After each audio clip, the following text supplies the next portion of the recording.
s'appelle Charles.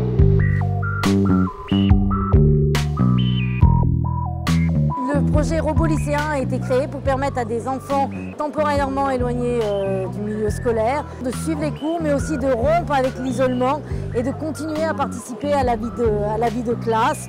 On s'est très vite aperçu que ce projet allait impacter beaucoup d'usagers. À la fois les lycéens, mais également leurs familles, les enseignants, le personnel médical. Et il fallait absolument qu'on puisse prendre en compte les besoins, les attentes de toutes ces personnes. Les objectifs à long terme d'un projet comme celui-là, c'est que dans chaque lycée, dans chaque école, on ait à disposition ce type de système pour que si un élève est en difficulté ou pour des raisons quelconques ne peut pas être pendant de longues périodes présent à l'école, il puisse ne pas avoir de rupture, de relations sociales, ne pas se retrouver isolé et idéalement même réussir à passer ses examens. La genèse du projet Robot Lycéen est partie des compétences régionales sur le numérique. On a comme compétence à la région les innovations et les usages. Et le robot lycéen est, disons, l'application d'une innovation qui va devenir l'usage aujourd'hui et l'usage de demain, parce que ce robot va être dupliqué, j'espère, à des centaines et des centaines d'exemplaires. La grosse différence avec des systèmes de visioconférence classiques comme Skype ou Google Hangout, etc., ça va être la mobilité dans l'environnement distant. Donc, c'est-à-dire que la personne va être capable de se déplacer dans l'environnement, de choisir où elle veut aller voir, qu'est-ce qu'elle veut aller voir déjà, comment elle veut aller le voir, à quel endroit elle veut se positionner. Elle va être capable de se positionner elle-même en face de la personne qui parle, etc.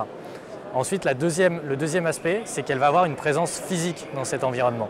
C'est-à-dire que contrairement à une tablette ou un PC portable, elle va être représentée par une sorte d'avatar en fait, et les gens vont vraiment se rendre compte qu'il y a quelqu'un qui est ici et qui se déplace. Dans le cadre du LUPI, la première étape a été une réunion de travail avec l'ensemble des acteurs, l'ensemble des partenaires de ce projet.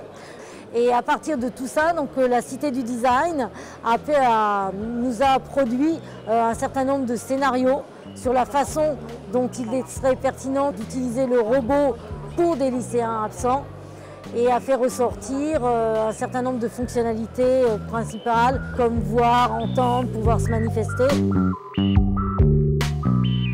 Je pense que la phase LUPI avec la Cité du Design a vraiment aidé la région à formaliser ses besoins et à cadrer les fonctionnalités de la solution qu'elle attendait.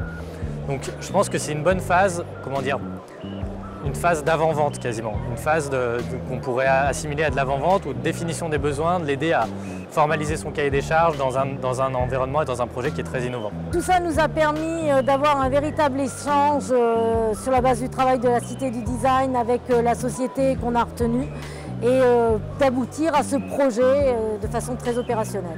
L'intérêt d'une région qui se mobilise, c'est de rassembler les énergies.